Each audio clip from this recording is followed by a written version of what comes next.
इस ज़िंदगी में जो हम इस कुर्रा अर्ज़ पर गुजारते हैं, कोई गारंटी है किसी चीज़ की? जब आप दुनिया में आते हैं तो आपसे कोई पूछा जाता है कि कोई फरमाइशी प्रोग्राम हो तो बता दें, आपकी कोई शराइत हो इस दुनिया में आने की तो बता दें। आप में से कभी किसी को किसी तरह से भी ये पूछा नहीं गया इस दुनिया में आने से पहले कि कोई शराइत हैं तो बता दें। हमारे साथ कुछ भी हो सकता है इस लाइफ में, मेरे साथ, आपके साथ, दुनिया के हर इंसान के साथ कुछ भी हो सकता है। इसको हम कहते हैं कि हम लोग वल्नरेबल हैं और हम पत्थर के सनम नहीं हैं कि जिनका कुछ नहीं बिगड़ता। क्योंकि लोग बना लेते हैं ना, बुत बना लेते हैं तो वो पड़े रहते हैं, तो वो पड़े रहते हैं, उनका कुछ भी नहीं बिगड़ता। तो हम तो गोश्त पोश्त के इंसान हैं। लेकिन मुझे सिर्फ ये बता दीजिए कि ज़्यादातर जो लोग जिद्दोजहद करते रहते हैं वो बेहतरी की तरफ चलते रहते हैं और उनकी जिद्दोजहद आसान होती चली जाती है। उनको इलाज में ज़्यादा हिस्सा नहीं लेना पड़ता, इलाज की शिद्दत भी बहुत कम होती है। लेकिन ये बात अपनी जगह तय है कि नशे की बीमारी या कोई भी प्राइमरी क्रॉनिक इलनेसेस जैसे डायबिटीज़ या दिल की बीमारी या जोड़ों की बीमारी, ये तादेर चलने वाली बीमारियां हैं और हम इनके साथ ट्रीटमेंट करते रहते हैं। कभी हार्म रिडक्शन करते हैं।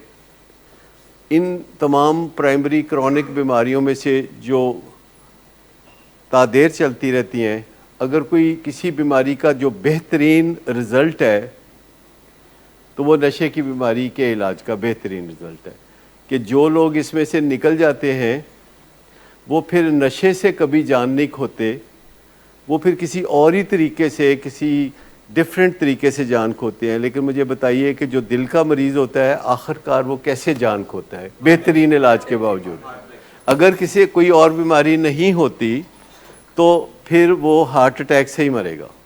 अगर डायबिटीज़ का मरीज़ है, अगर कोई उसे और बीमारी नहीं भी होती तो वो डायबिटीज़ से ही जान देगा। नशे का मरीज़ अगर नशा छोड़ दे और बहाली में आ जाए तो वो फिर नशे से मरने का उसका कोई इम्कान नहीं होता।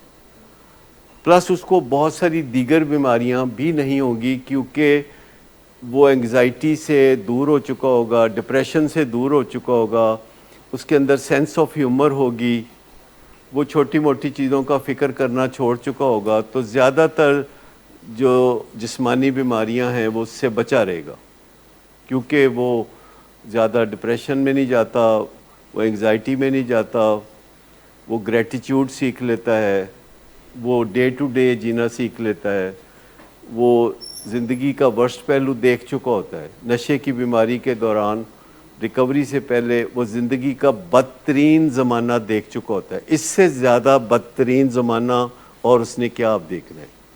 नशे की ज़िंदगी के दौरान या नशा करने के दौरान जो बदतरीन ज़माना किसी ने देखा होता है, क्या इस बात का कोई इम्कान है कि नशा छोड़ने के बाद वो उससे भी बदतरीन हालात में चला जाए? बेहतर से बेहतर ही जाएगा।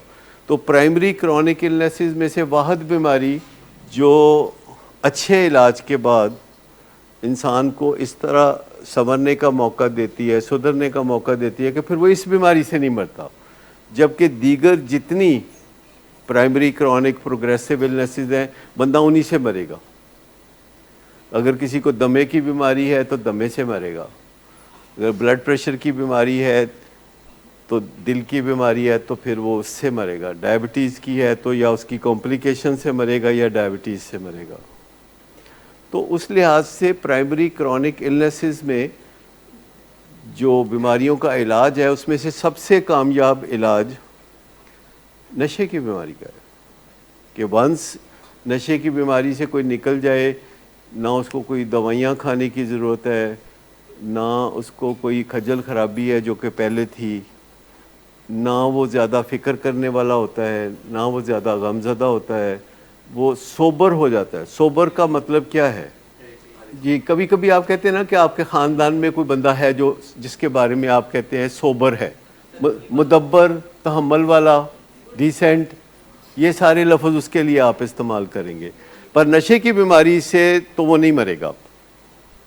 नशे की बीमारी से वो बंदा नहीं मरेगा जो नशा छोड़ चुका है, लेकिन बाकी सारी जो क्रॉनिक बीमारियां हैं बंदा उन्हीं से मरता है। चाहे कितना अच्छा इलाज कर लो, दिल की बीमारी का इलाज दुनिया के बेहतरीन कार्डियोलॉजिस्ट से हो जाए, आखिरकार जिस बंदे को एक स्टंट पड़ा है उसको फिर एक और पड़ता है, फिर दो और पड़ते हैं, फिर आखिरकार वो किसी दिल के दौरे से ही जाता है, चाहे जाए कि वो उससे पहले एक्सीडेंट से मर जाए।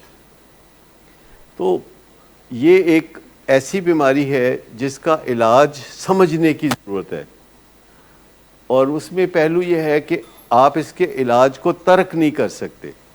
आपने अगर इलाज शुरू किया है तो उसको ताज़िंदगी जारी रखना पड़ेगा, लेकिन पहले साल इलाज की जो शक्ल होगी दूसरे साल वो नहीं होगी, तीसरे साल और माइल्ड हो जाएगा, और फिर एक दिन ऐसा भी आएगा कि वो दूसरों को मदद देने के काबिल हो जाएगा। मुझे बताइए कि कितने नशे के मरीज़ हैं जो दूसरों को मदद दे के नशे में से निकलने का मौका देते। मुझे बताइए और कौन सी बीमारी है जिसमें एक दिल का मरीज़ अपना इलाज कराने के बाद 6 दिल के मरीज़ों का इलाज करने बैठ जाए? कोई डायबिटीज़ का मरीज़ अपना इलाज कराने के बाद डायबिटीज़ के मरीज़ों का इलाज करने बैठ जाए। ये इस कदर अजीब बीमारी है कि इसका मरीज़ जब इस बीमारी में से निकलता है तो वो उंगली पकड़ के किसी और को भी निकाल सकता है, और दुनिया में रोज़ ऐसा होता है। उसको समझ आ चुकी होती है, वो खुल के बात कर सकता है किसी बंदे से, भी वो पहचान सकता है कि किसी ने नशा किया हुआ है कि नहीं, वो पहचान सकता है कि आया इसके इरादे क्या है, किसी बंदे के इरादे क्या हैं। एक नशे का मरीज़ जिसने नशा छोड़ा हुआ है, वो 1 मिनट से पहले, उसको 1 मिनट से पहले पता चल जाएगा कि इसका किबला ठीक हुआ है कि नहीं, इसका रुख ठीक हुआ है कि नहीं, या अभी ये मस्ती कर रहा है या सच्ची बात कर रहा है।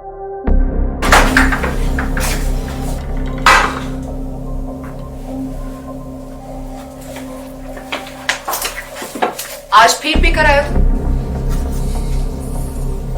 मेरा नहीं तो इन बच्चों का ही ख्याल कर लो। बंद करो तुम अपनी बकवास। लेकिन तुम अपनी घटियार को तो सिर्फ बाज मत आना। तुम हो ही घटिया इंसान। तुम होती कौन हो मुझे रोकने वाली? तुम्हारे बाप के माल की पीता हूं क्या? शराब नोशी की वजह किरदार की खराबी नहीं, मूड की खराबी है। शराब नोशी कभी भी नशे की बीमारी में बदल सकती है। नशे की बीमारी हर स्टेज पर काबिले इलाज है। मदद हासिल कीजिए, क्योंकि वो ऐसा नहीं करेगा।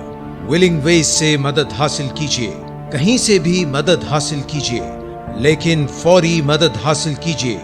जिस मुआवजे के इंतजार में आपने बहुत देर कर दी, अब वो दस्तक दे रहा है। मदद हासिल कीजिए, मदद हासिल कीजिए, मदद हासिल कीजिए।